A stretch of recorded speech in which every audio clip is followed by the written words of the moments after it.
এখন এটা ফেচবুক পোষ্টৰ যোগেদি এজন জ্যেষ্ঠ সাংবাদিক তেওঁৰ যোগেদি অসম ৰাইজে অৱগত হৈছিলে আৰু আমিও সেইমতে অৱগত হৈছিলোঁ যে মাননীয় মন্ত্ৰী অশোক সিংহ ডাঙৰীয়া এনে এটা মন্ত্ৰ বাদ কৰিছে। যোৱাকালি আৰু আজিও লগ পাওঁতে তেখেতক সোধা হৈছিল যে মই দাদা বুলিয়ে মাতোঁ, আপুনি এনে মন্তব্য কৰিছে নেকি?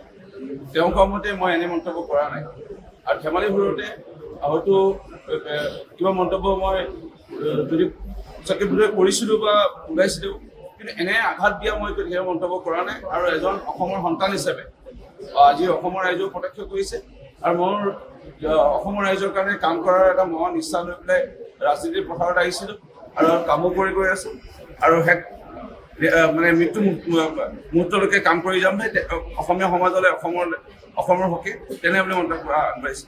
এইটো মানে এটা গান এটালে মনত পৰিছে, এই ভৰি পিছল খালে সেইকাৰণে গানটো গাই নিদিওঁ, ভৰি পিছল খোৱা টাইপে হৈছে। সেইকাৰণে মই অনুৰোধ জনাম মাননীয় মন্ত্ৰী বিমল বৰা ডাঙৰীয়া অনুৰোধ জনাইছে, আপোনালোকে আমাৰ এটা পৰিয়ালৰ দৰে আৰু মোৰ বিশ্বাস আমাৰ যিসকল সন্মানীয় সাংবাদিক গৈছিল উক্ত দিনা মাননীয় মন্ত্ৰী মহোদয়ক নিমন্ত্ৰণ কৰিবলৈ কোনোবা এখন ভাওনা লৈ আৰু মাননীয় মন্ত্ৰী মহোদয় ডাঙৰীয়াৰ লগত বাৰ্তালাপো হৈছিল আৰু মোৰ বিশ্বাস আপোনালোকে দুপক্ষ বহি এই বিষয়টো অসমৰ ৰাইজক আশ্বস্ত কৰিব আজি বা কালিৰ ভিতৰত আৰু এটা ভাল এটা পৰিৱেশ আনিব। মই এইটোৱে কওঁ, ভাওনা বুলি ক'লে হাত বৰ হ'ব সমান এক ভাওনা আৰু মহাপুৰুষ গুৰুজনাৰ এয়া যি অপূৰ্ব সৃষ্টি, এই ভাওনাত এটা সাংঘাতিক এটা শক্তি আছে, আধ্যাত্মিক এটা আমাৰ বিশ্বাস আছে। সেইকাৰণে এই ভাওনাৰ সংস্কৃতি লৈ কোনো চাগে কেতিয়াও এনে মন্তব্য নবঢ়াই বা নবঢ়ালে ভাল বুলি আমি মানে আহ্বান জনাম। আৰু এইটো এটা ভৰি পিছল খালে গান খালে তেনেকে কিবা এটা হ'ব পাৰে, এইটো ইমান ধোৱা-ধুই নকৰিবলৈ আহ্বান জনাইছোঁ।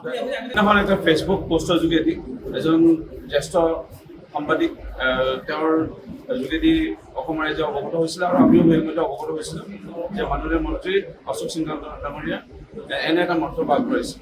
যোৱাকালি আৰু আজিও লগ পাওঁতে তেখেতক সোধা হৈছিল যে মই দাদা বুলিয়ে মাতোঁ, আপুনি এনে মন্তব্য কৰিছে নেকি? তেওঁ কোৱা মতে মই এনে মন্তব্য কৰা নাই আৰু ধেমালি সুৰতে হয়তো কিবা মন্তব্য মই যদি চাগে কৰিছিলোঁ বা ওলাইছিলোঁ, কিন্তু এনে আঘাত দিয়া মই কেতিয়াও মন্তব্য কৰা নাই আৰু এজন অসমৰ সন্তান হিচাপে আজি অসমৰ ৰাইজেও প্ৰত্যক্ষ কৰিছে আৰু মোৰ অসমৰ ৰাইজৰ কাৰণে কাম কৰাৰ এটা মহান ইচ্ছা লৈ পেলাই ৰাজনীতিৰ পথাৰত আহিছিলোঁ আৰু কামো কৰি গৈ আছোঁ আৰু মানে মৃত্যু মুহূৰ্তলৈকে কাম কৰি যাম অসমীয়া সমাজলৈ অসমৰ হকে তেনে বুলি মন্তব্য আগবাঢ়িছে। এইটো মানে এটা গান এটালে মনত পৰিছে, এই ভৰি পিছল খালে সেইকাৰণে গানটো গাই নিদিওঁ, ভৰি পিছল খোৱা টাইপে হৈছে।